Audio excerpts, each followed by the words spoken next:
자, 이 두려움이라는 주제가 왜 중요하냐면은 제가 22년 동안 그 상담 치료 교육을 하다 보니까 가장 많은 사람들이 어떤 사람들이냐 보면요.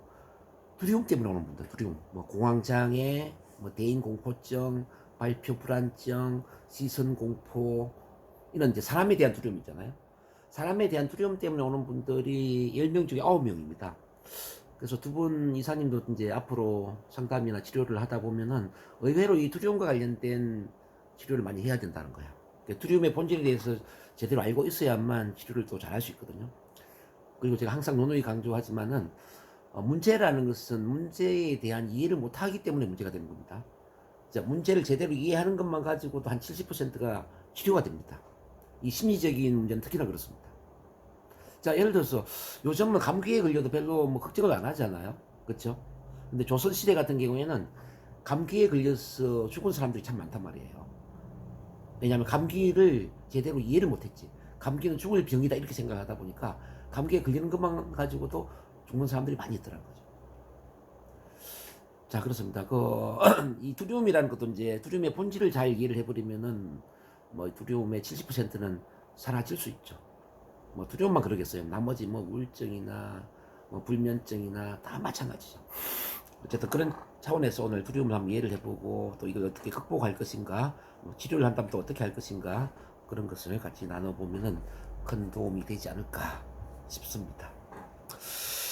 오늘 제 얼굴 되게 크게 보이나요? 얼큰이. 아니에요, 괜찮아요. 어, 아니, 아니요, 작아요. 작아요. 어, 근데 교수님 멀어지면 지금 목소리가 크지가 않거든요. 교수님 목소리가. 지금 목소리 작게 들려요? 예, 아주 크지는 않으니까 멀어지면 목소리가 더 작아지니까. 아, 예, 예, 예. 지금 듣는 데는 별로 문제가 안 되죠? 네, 네네네. 그럼 됐어요. 그럼 됐고. 어쨌든, 자, 그럼 두려움을 이제 영어로 보면은 지금 어떻게 쓰고 있냐면은, fear라고 나오는데, 자, 이걸 이제 풀어보면요. false evidence appearing reality. 이렇게 우리가 해석을 한번 해보는 겁니다. false라는 것은 거짓된 evidence. 증거물이죠. 증거물. appearing, 뭐뭐인 것처럼 보이는 reality. reality는 사실, 실제란 뜻입니다. 그러니까 사실처럼 보이는 거짓된 증거물 이렇게 이해를 해볼 수 있습니다. 그러니까 두려움이라는 것은 실제 두려운 일 때문에 두려워하는 것이 아니라 두렵게 느껴지는, 그러니까 두렵게 보이는 실제 두려운 일처럼 이렇게 상상이 되는 거짓된 증거라는 거예요. 그래서 이제 이 두려움을 우리가 이제 예를 들어 보면 그 귀신의 동굴 있죠. 지난번에도 한번 예를 제가 들었지만은 어릴 때 이제 우리 요술 자 놀이공원에 가면은 그 이제 귀신의 동굴이라는 게 있습니다. 그렇죠?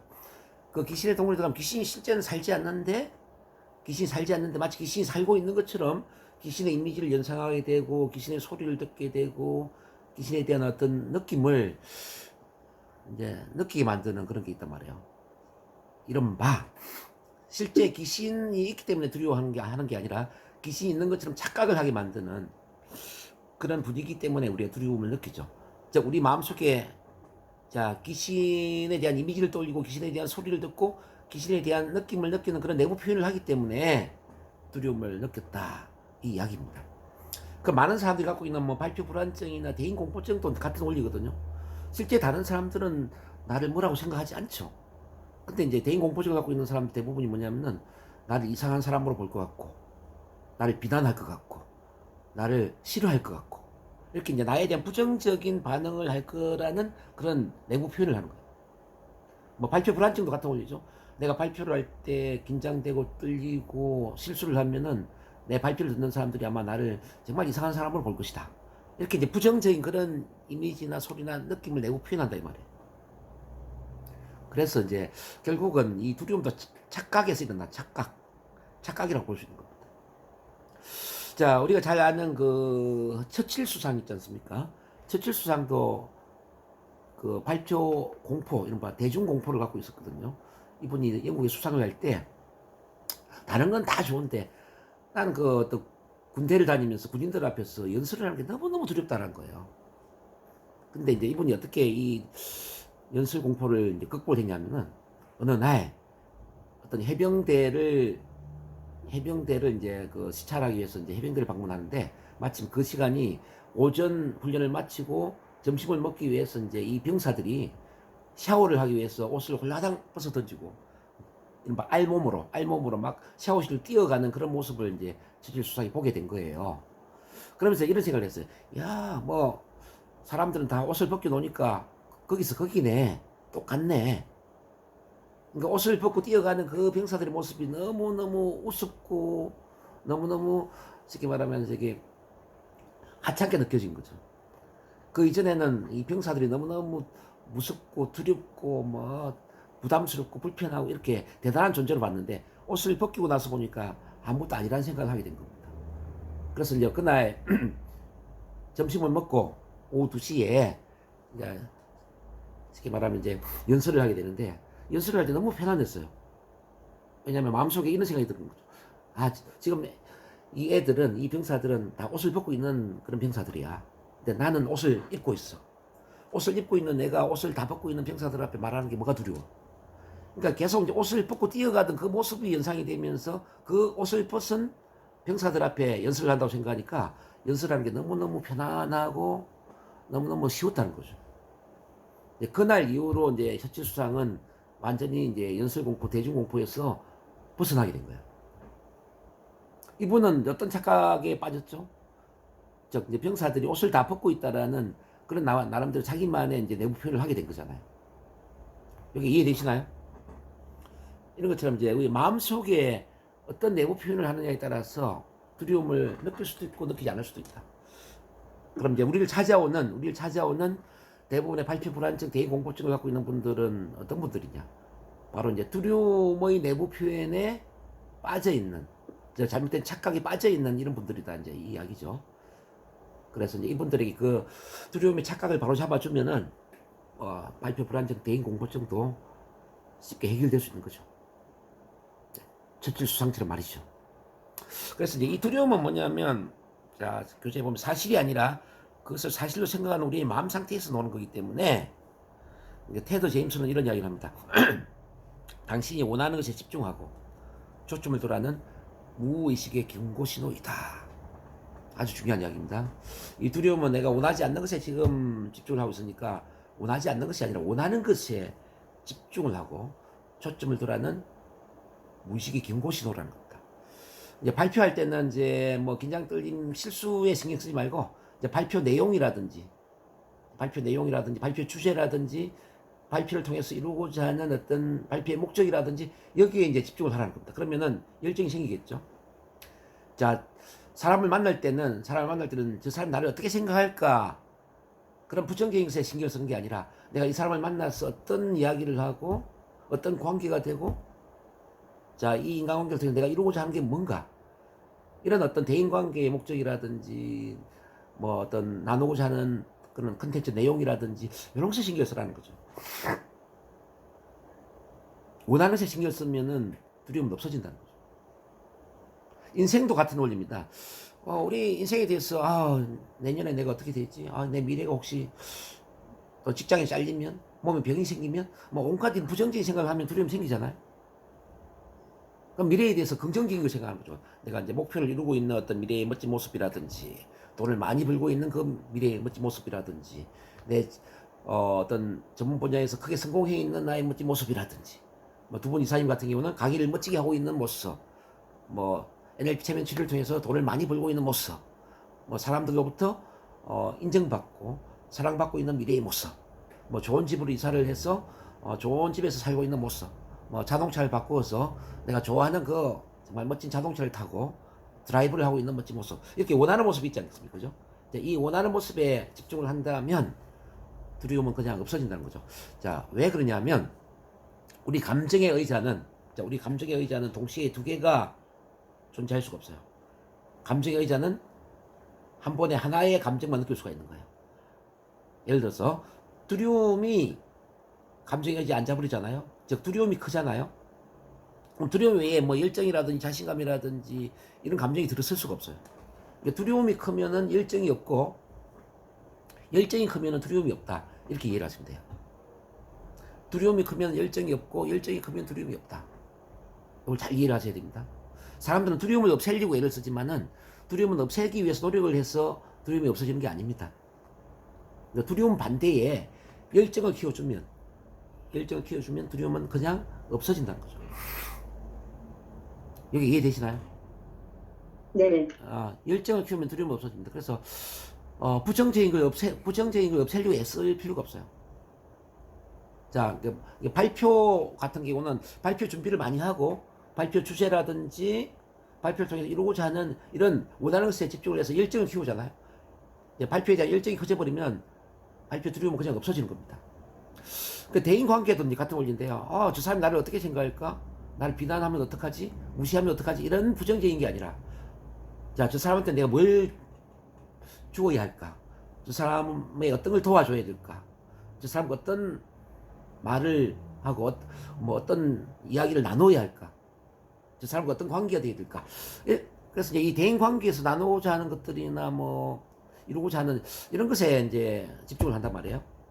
그러면 그 사람과의 관계에 어떤 열정이 커지겠죠. 열정이 커지면 두려움이 없어지는 겁니다. 대인 관계는 사실은 그 사람을 얼마나 내가 받아들이고 사랑하는 마음이 있느냐, 이게 참 중요합니다.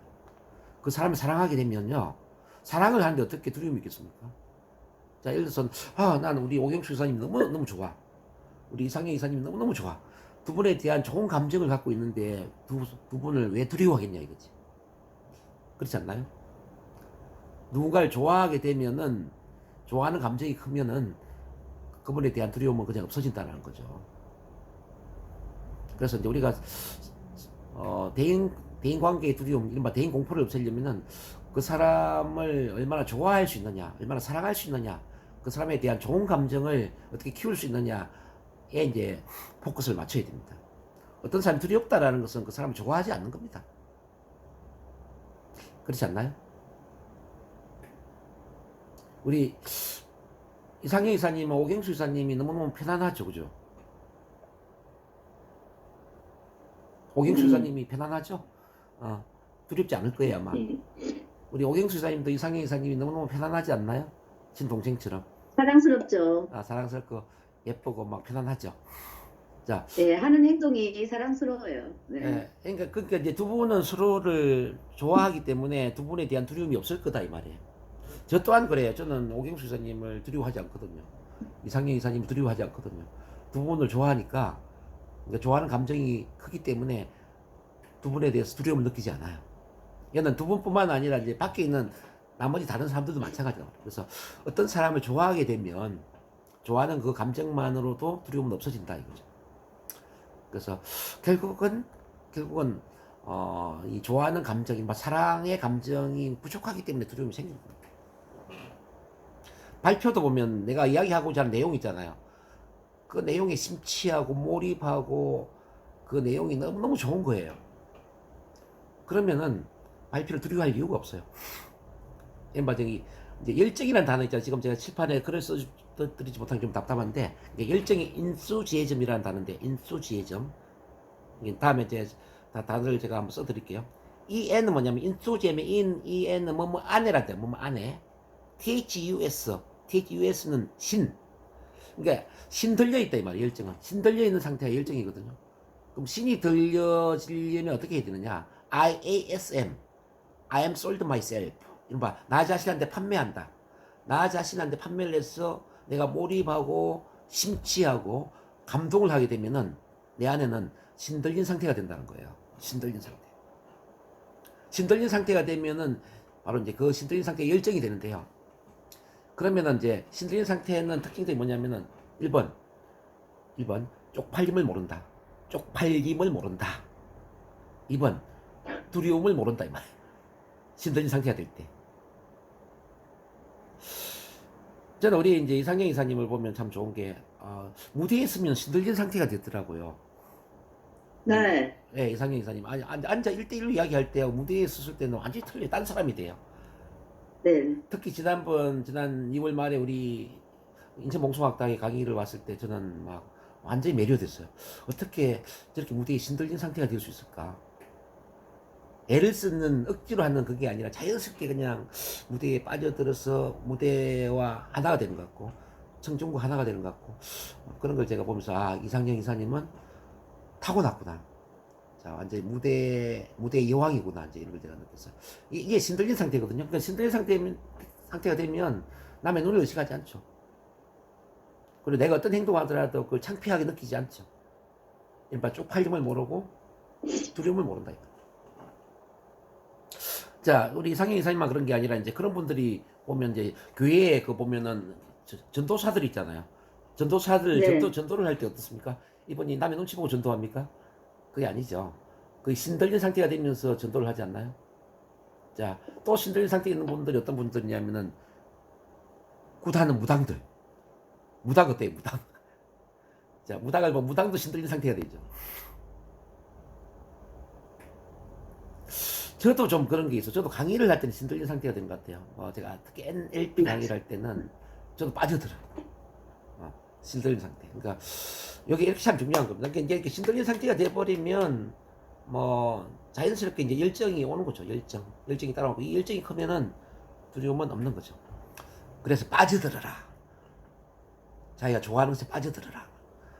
좋아하는 것에 심취하고 그 좋아하는 것과 하나가 되고 이게 이제 뭐냐면은 우리가 이제 뭐 체면이 바로 이거예요.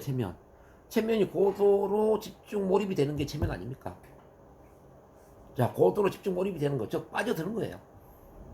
자, 원하는 것에 집중하는 거예요. 그렇게 본다면 우리 이상형 이사님은 이미 체면에 잘 빠져들어 있다 이렇게 볼 수 있습니다. 언제? 힐링 강의를 할 때. 힐링 강의를 할 때는 이미 이제 체면에 걸려 있는 겁니다. 자, 우리 이상형 이사님께 손 한번 흔들어 주세요. 너무나 멋진 이렇게 강의를 하시는 우리 이상형 이사님. 자, 오경수 이사님도 지난번에 그 다이어트 강의를 할 때는 거의 신들린 듯한 강의를 하셨어요. 그 옛날 그 유튜브 한번 보세요. 진짜 강의 잘했어요. 그 다이어트 관련된 거 있잖아요. 거의 신들린 듯한 강의였다고 저는 봅니다. 그래서 이제 오경수 이사님도 참 좋은 게 이제 본인이 좋아하는 주제나 정말 전달하고 싶은 어떤 그런 이야기를 하면 거의 신들린 것 같아요. 목소리에 힘이 실리고 에너지가 넘치고 사람들을 끌어당기는 그런 아주 강력한 카리스마가 있습니다. 어쨌든 지난번에 그 다이어트 강의 저는 너무너무 좋았어요. 그래서 focus on what you want. focus on what you want. 자, 이렇게 이해를 하시면 되겠습니다. 근데 이제 두려움의 본질은 이렇게 이해를 했는데 그럼 이 두려움은 왜 생길까? 두려움을 보면 크게는 이제 실패에 대한 두려움과 거절에 대한 두려움이 있거든요. 거절에 대한 두려움. 자, 이 두려움이 왜 생기는지 지금부터 한번 쭉 같이 이해를 해보겠습니다. 첫 번째, 실패에 대한 두려움. 실패에 대한 두려움은 이런 거예요. 내가 실수하면 안 되는데, 잘해야 되는데, 내가 실수하면은 사람들이 나를 어떻게 생각할지 몰라. 그러니까, 잘해야 된다라는 강력한 어떤 그런 마음의 부담감, 이런 게 이제 실패에 대한 두려움이죠. 원래 아기는 태어날 때 두려움이 없이 태어나잖아요. 두려움을 갖고 태어나는 아기가 어디 있습니까? 두려움 없이 태어나는데 아기는 태어난 이후에 두려움을 학습한다는 거죠. 학습. 즉 두려움을 배운다는 거죠. 그러니까 두려움을 학습했다는 이야기는 우리가 다시 학습을 통해서 두려움을 없앨 수도 있다. 그 이야기죠. 학습된 거니까 다시 학습을 통해서 없앨 수 있지 않겠습니까? 그럼 두려움을 어떻게 학습하느냐를 쭉 보니까요. 아기는 첫 번째 큰 소리를 두려워합니다. 큰 소리. 뭐 천둥 소리라든지 고함 지르는 소리라든지 뭐 자동차의 경적 소리라든지 이런 걸 이제 아기는 두려워합니다. 그래서 아기를 키울 때는 좀 조용한 방 안에서 소음이 없는 그런 조용한 방 안에서 아기를 키우는 게 아주 중요하죠. 예, 소리가 크면 아기는 두려움을 학습하니까요. 근데 이제 이렇게 큰 소리를 싫어하는데 우리 부모님들이 실수를 한 게 뭐냐면요. 아기 있는 앞에서 큰 소리로 부부싸움을 한다든지. 특히 아버지들 있잖아요. 옛날 아버지들은 술 먹고 들어와가지고 막 술주정을 부리잖아요. 술주정. 뭐 물건을 집어 던지고, 고함을 지르고, 심할 경우에는 뭐 신체적인 폭력을 휘두르고, 이런 아버지들이 굉장히 많았단 말이에요. 그래서 제가 이 발표 불안이나 대인 공포증 치료를 해보면은 거의 주 원인이 아버지들한테 있어요. 아버지들. 언제 이게 두려움을 학습했냐 보니까 아버지가 뭐 술주정을 부렸다든지 아버지가 엄마랑 싸우면서 엄마를 막 때렸다든지 물건을 집어 던졌다든지 이런 이야기를 많이 해요. 그래서 제가 이제 참 옛날 아버지들은 왜 저랬을까, 참 왜 저렇게 소리 지르고 물건 집어 던지고 왜 저랬을까. 근데 제가 이제 이렇게 이해를 하게 되었어요. 옛날 아버지들도 참 불쌍한 사람이었다. 옛날 아버지들도 이제 화풀이를 집에 와서 했다고 저는 봅니다. 자, 이렇게 한번 예를 해볼게요. 댐에 그 수로가 없는, 댐이 막혀있는, 수로가 이제 뭐, 막혀있는 그 댐에 물이 계속 고이면 어떻게 될까요? 물이 계속 고이게 된다면.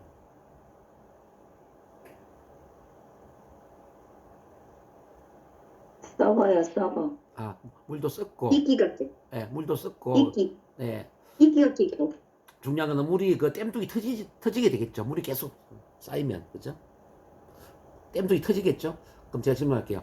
댐뚝이 터지는데 강한 쪽으로 터질까요? 아니면 약한 쪽으로 터질까요? 댐뚝이? 강한 쪽으로. 약한 쪽으로? 약한 쪽으로 터지죠. 약한 쪽으로. 댐뚝 중에 약한 쪽으로 댐뚝이 터지지 않겠습니까? 이제 우리의 마음도 그래요. 옛날 우리 아버지들 한번 이야기해 볼게요. 우리 마음도 안에 뭐 분노라든지 억울함이라든지 두려움이라든지 이런 이제 부정의 감정들이 계속 쌓이는 거예요. 쌓이면 이게 어느 순간에 터진단 말이죠. 마음도. 근데 누구한테 터지냐면은 바깥에 있는 사람한테 터지는 게 아니라 가장 만만한 편안하게 느껴지는 자기 가족들한테 이 땜통이 터지는 것처럼 이 마음이 터지는 거예요. 근데 옛날 아버지들도 보면은 밖에서는 착한 행동을 하고 얌전하고 예의 바르고 점잖은 그런 행동을 하던 사람이 집안에 딱 들어오잖아요. 집안에 들어오면 막 소리 지르고 뭐 물건 집어 던지고 화를 내고 이런 분들이 많았다는 거죠. 이게 이해되시나요? 네. 댐도 터진 것처럼 우리 아버지들도 쉽게 말하면 그 쌓여있던 그 화병이 집에서 폭발하는 거예요. 그래서 밖에 잘하는 사람이 의외로 집안에서는 잘 못하는 사람들이 많아요. 뭐 두 분은 이사님 그렇게 하지 않겠지만 의외로 뭐 밖에서는 친절하고 예의 바르고 그러던 분이 이제 집에 들어오면 자기 아들 딸이나 자기 배우자한테 소리 지르고 막 화내고 이런 분들이 이제 왜 생기느냐 그죠. 그래서 댐들이 터지는 것처럼 우리 마음도 터지는 것이다. 이제 이렇게 이해를 해볼 수 있습니다.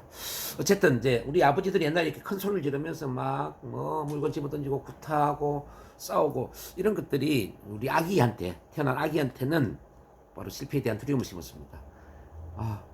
저렇게 소리 지르는 게 너무 두려워. 나 어떻게 해야 되지? 나를 보호해 줄 사람이 아무도 없는 거 아니야? 나 혼자 아니야? 이 세상에 나 혼자 버려진 거 아니야? 이런 위기의식을 느끼죠. 자, 이렇게 억압이 되면 이제 어쨌든 뭐 새로운 이제 도전을 하는 게 이제 두려워지는데 특히나 이 큰 소리가 있잖아요. 이렇게 이야기를 할 수가 있어요. 그만둬! 하지 마! 이걸 이제 윽박지르는 소리로 그만둬! 예를 들어서 하지 마! 이렇게 이제 소리를 크게 지르잖아요. 그러면 아기는 어떤 생각을 하냐면 내가 뭔가를 도전하면 안 되는구나. 그만두라고 그랬지. 엄마 아빠가 시키는 거 외에 다른 걸 하면 안 되는구나. 난 시키는 것만 해야 돼. 지금까지 해온 것만 해야 돼. 이런 느낌이 드는 거예요. 예를 들어서 밥 흘리면 안 돼. 자, 기저귀에 오줌 놓으면 안 돼. 자, 방바닥에 낙서하면 안 돼. 이런 이야기를 다 하지 않습니까? 그래서 너무 하지 마, 그만둬와 같은 부정적인 금지시하는 말을 자주 듣는 아기는 나중에 어른이 되더라도 어떤 새로운 것을 도전하고 새로운 것을 시도하는 것을 굉장히 두려워합니다. 이런 안전지대에 머물고자 하는 경향이 생기죠. 과거부터 해온 거는 편안하지만 새로운 것은 힘들고 새로운 것은 도전하면 안 되고 새로운 것은 직면하면 안 된다. 그래서 이제 대부분 우리 뭐 발표 불안증이나 공포증이 없는 사람들도 이제 이런 생각이 들 거예요. 나는 새로운 거 좀 힘들어. 계속 앉아서 이야기를 하다 보니까 일어서서 이야기하는 건 좀 힘들고 그동안 만나왔던 사람들은 편안한데 새로운 사람 만나는 것도 좀 불편하고, 친구들은 편안한데 뭐 나이 많은 사람은 또 불편하고, 뭐 이런 사람에 대한 두려움을 이제 갖게 되는 거죠. 일 같은 경우에도 이제 공무원들 이제 이른바 사무직은 편안한데 영업을 한다든지 뭐 강의를 한다든지 이런 건 힘들어하잖아요. 가정주부들 같은 경우도 살림 사는 건 편안한데 밖에서 막 일하는 건 좀 힘들 것 같고, 그렇죠? 그런 게 이제 어릴 때부터 이렇게 학습이 되었다라는 걸 우리가 이해를 해볼 수 있습니다. 자, 두 번째 두려움의 원인이 뭔지 봅니다. 두 번째는 이제 충격적인 실패 경험. 이 충격적 실패 경험은 이런 거예요. 지금 우리가 어른이 된 상태에서는 뭐 대수롭지 않는 일일 수도 있지만은 어릴 때는 모든 게 두렵죠. 뭐 사람들 앞에서 뭐 유치원 시절에 재롱 잔치를 하는 것, 뭐 재롱 잔치를 하는 것도 두렵고, 그죠? 음악 시간에 노래를 부르는 것도 두렵고, 뭐 악기를 연주하는 것, 국어 시간에 책을 읽으라고 했을 때 책을 읽는 것, 또 수학 시간에는 칠판 앞으로 나와가지고 이제 뭐 칠판 앞에서 문제를 풀게 만들잖아요. 사람들 앞에서 수학 문제를 푸는 것, 또는 뭐 가을 운동회 때 달리기를 하는 것, 뭐 소풍 가서 돌아가다 보니까 이제 장기 자랑을 하잖아요. 장기 자랑을 하는 것, 모든 게 두렵죠. 거기서 이제 어떤 실수나 실패를 했을 때 비웃음의 대상이 되거나 창피를 당하거나 공개적으로 꾸지람을 듣거나, 그러면 이게 충격적인 실패 경험이 되는 거예요. 지난번에 한번 소개를 해드린 적이 있었는지 모르겠는데, 대전에서 어떤 어르신이 이제 올라오셨어. 저한테 이제 발표 공포 관련 스피치 훈련을 했거든요. 이분은 국민학교 다닐 때, 이제 지금은 초등학교지만 옛날에 이제 국민학교죠. 이제 국민학교 다닐 때 가장 싫었던 게 뭐냐면은 소풍 가는 날이 가장 싫었대요. 소풍 가는 날이 왜 싫었냐면, 소풍 가는 날은 항상 장기 자랑을 시킨다는 거죠. 돌아가면서 노래를 이제 부르게 만드는데 이분은 노래를 못 부르는 거예요. 국민학교 2학년 때 그때 그 노래를 부르는데, 야, 박자도 안 맞고 뭐 음정도 안 맞고 아마 그랬겠죠. 그러니까 선생님이 이렇게 이야기했다는 거죠. 야, 너 노래 왜 그렇게 못 불러? 앞으로 너 그런 노래는 부르지 마. 앞으로 너 그런 노래는 부르지 마. 이렇게 이제 공개적으로 망신을 줬다는 거죠.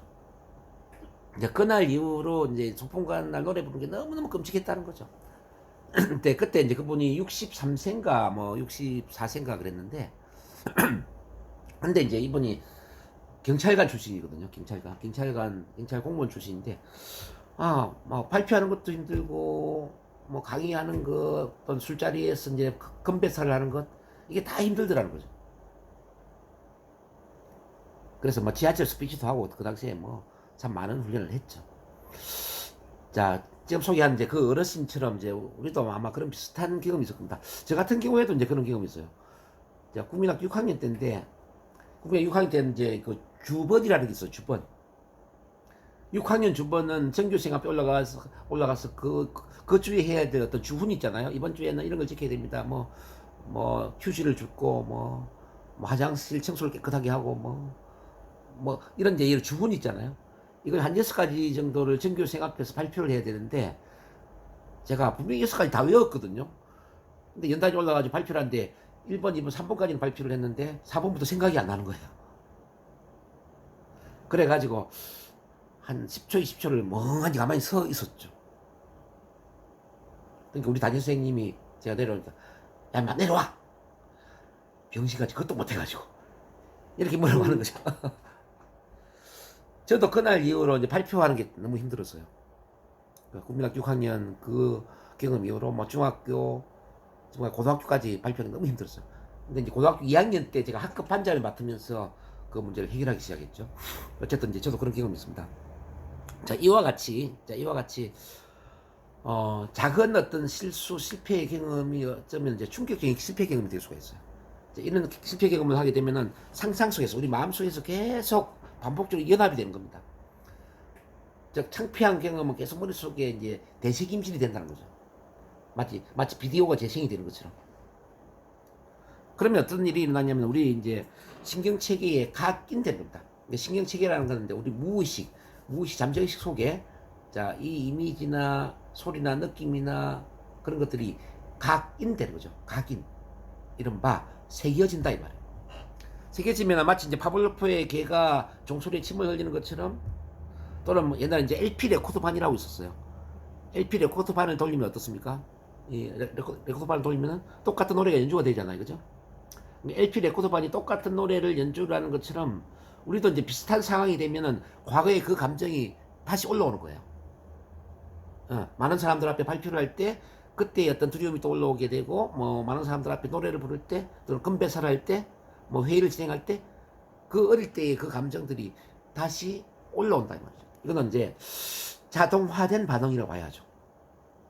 자동화된 반응. 자, 그럼 이걸 어떻게 해야 되느냐 이거지. 요거는 일반적인 스피치 학원에서 훈련을 한다든지 뭐 코칭을 받아서 될 문제는 아니에요. 자, 반드시 자 이런 문제들은 심리 치료를 해야 되는데, 그것도 이제 NLP나 최면을 활용한 NLP 최면 심리 치료를 해야 된다는 거죠.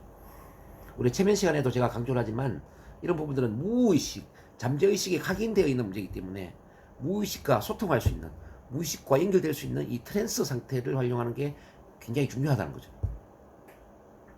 그래서 몸을 이완시키고 긴장을 푼 상태에서 과거의 그 경험을 머리에 떠올리고 그 경험을 분리를 시켜야 된다. 분리. 즉 이제 조만간 이제 영화관 기법을 배우겠지만은 영사실 기사의 자리에서 관객들한테 흑백 영화를 보여준다고 생각하고 그때 이를 떠올리는 겁니다. 그리고 흑백 영화를 다 보여주면은 마지막 장면에 들어가서 칼라로 대감기를 시키고요. 대감기. 우리 비디오 대감기 하는 거 아시죠? 대감기를 다 하고 나면 또 영사실 기사의 자리에 가서 흑백으로 또 영화를 보여주고, 다 보면은 또 영화 속에서 대감기를 하고, 이런 걸 한 5번 정도 반복을 해야 된다는 거죠. 자, 이렇게 하다 보면 두려움이 없어지죠. 뭐 창피함도 없어지고. 또는 뭐 이런 것도 괜찮죠. 자, 난 내 몸은 그대로 있는 상태에 나머지 청중들 있잖아요. 청중들. 자, 나는 그대로인데 나머지 청중들은 몸의 사이즈를 2분의 1 크기로 줄이고, 또 2분의 1 크기로 줄이고, 계속 2분의 1 크기로 줄여서 나중에는 마치 바퀴벌레 수준으로 아주 작은 그런 인간으로 만들어버리는 거죠.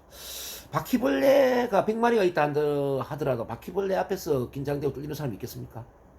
어떻게 생각하세요?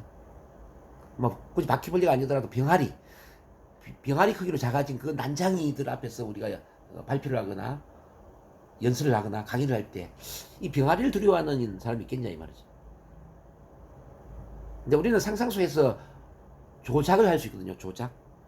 내 몸을 거인처럼 키울 수도 있고요. 다른 사람들을 이렇게 난장이로 작게 만들 수도 있고요. 또는 코를 피노키오 코처럼 길게 늘어뜨려서 이상하게 만드는 거야. 자, 귀도 당나귀처럼 길게 늘어뜨리고, 눈도 왕눈이 눈처럼 키우고, 이렇게 재밌는 그런 모습으로 캐릭터로 만들 수가 있다는 거죠. 자, 눈이 아주 크고 코도 길어지고 귀도 당나귀처럼 긴 그런 난장이들 앞에서 우리가 이야기를 한다고 한번 생각을 해보자고요. 그럼 어떨까요, 느낌이? 어떨까요? 근데 우리 이상형 이사님은 뭐 대중들 앞에서 이제 그냥 뭐 신들린 듯이 강의를 잘하는 분이니까 그런 느낌이 없겠지만은 의외로 그런 분들 많거든요. 우리 이상형 이사님 강의할 때 만약 앉아있는 그 청중들이 진짜 코가 피노키오 코처럼 길고 귀가 당나귀처럼 길고 눈이 왕눈이 눈처럼 큰 그런 병아리들처럼 작은 난장이들이 앉아있다고 생각하면은 어떤 느낌일 것 같아요? 처음엔 약간 이상하고 약간 두렵겠지만 네, 계속 하다 보면은 그냥 제 수업과 같이 일치된다 생각했기 때문에 네. 두려움은 없을 것 같은데 잘 모르겠습니다. 네.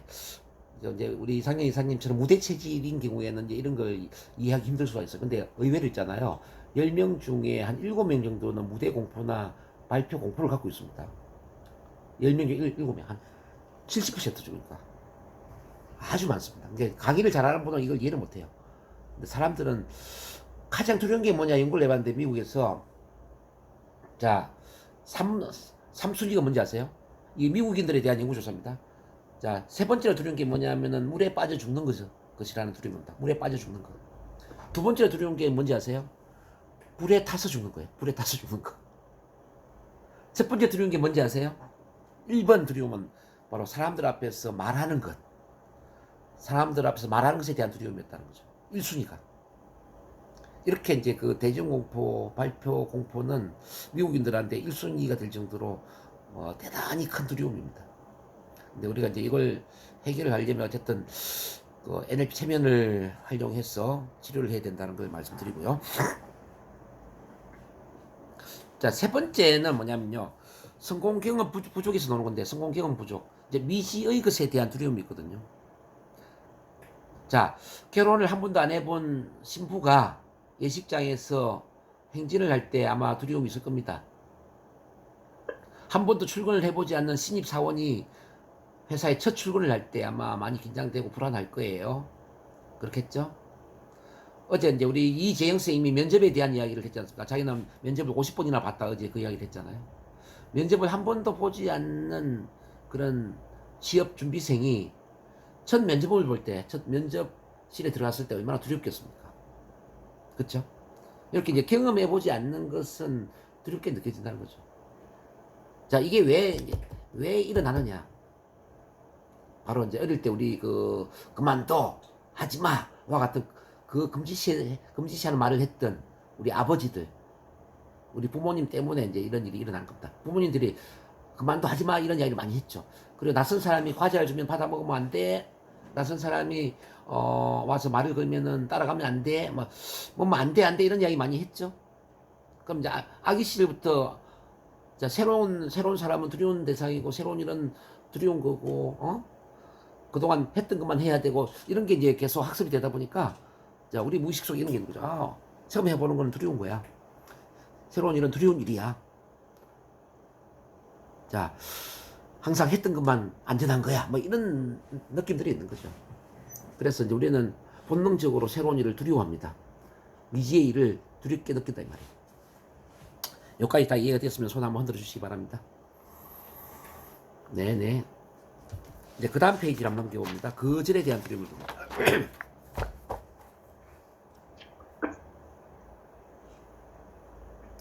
자, 이 거절에 대한 두려움은 다른 말로 하면은 애정결핍이라고 하면 써줍니다. 애정결핍. 자, 애정결핍으로 생기는 두려움이 바로 거절에 대한 두려움이에요. 자, 이거는 제가 많이 강조하는 부분인데, 자, 한번 잘 들어보세요. 자, 아기는 무조건적인 사랑을 원합니다. 쉽게 말하면 기저귀에 똥을 싸고 오줌을 싸더라도 우리 엄마 우리 아빠가 나를 사랑해 주었으면 좋겠어. 밥을 먹다가 밥을 흘리더라도 우리 엄마 우리 아빠가 나를 사랑해 줬으면 좋겠어. 말썽을 부리고 내가 사고를 치더라도 우리 엄마 우리 아빠는 나를 사랑해 줬으면 좋겠어. 공부를 못하더라도 나는 사랑받고 싶어. 뭐 이런 욕구들이 있습니다. 근데 이제 이게 1살, 2살까지는 뭐 우리 엄마, 우리 아빠가 잘 받아주죠. 뭐 기저귀에 똥도 너무나 향기롭게 느끼죠. 그렇지 않나요? 야, 우리 새끼는 이렇게 똥도 예쁘게 싸는구나. 우리 아가의 똥 냄새는 너무너무 향기로워. 똥 냄새도 맡고 그러지 않습니까, 실제? 근데 그런 이제 사랑을 받을 때 아기는 안정감과 편안함을 느끼죠. 야, 나는 기저귀에 똥을 쌌는데도 우리 엄마, 우리 아빠는 나를 사랑해주네. 너무너무 행복해. 뭐 이런 느낌을 느낀다는 거죠. 근데 한 3살, 4살 때쯤 되면서 우리 엄마, 우리 아빠들이 이제 가치를 줬구나식입니다. 가치 줬구나. 가치 줬구나라는 개념이 어떤 거냐면은 엄마, 아빠의 가치에 맞는 행동을 하면은 우리 아가가 너무너무 예쁘네. 우리 착한 새끼. 이렇게 칭찬을 해줘요. 근데 엄마, 아빠와 아빠의 가치에 어긋난 행동을 하잖아요. 뭐 밥을 흘린다든지, 기저귀에 똥을 싼다든지, 뭐 사고를 친다든지, 그러면은 잔소리를 하거나 훈계를 하기 시작한다. 훈계. 너 기저귀 언제 뗄래? 또 바지에 똥 쌌네. 이게 뭐니? 밥을 먹다 흘리면 안 되지. 젓가락은 이렇게 잡아야 되는 거야. 언제 제대로 밥을 먹을래? 뭐 이런 식으로 다그치거나 훈계를 하거나 가르치려고 한다는 거죠. 그러니까 상벌 체계에 의해서 부모 마음에 드는 행동을 하면은 사랑을 주고, 부모 마음에 들지 않는 행동을 하면은 꾸지람을 하고. 그럼 이제 아기는 어떻게 될까요? 나는 온전히 사랑받고 싶은데 왜 이런 행동하면 꾸지람을 할까? 이런 행동하면 왜 나를 사랑해주지 않을까? 그래서 이제 사랑받기 위해서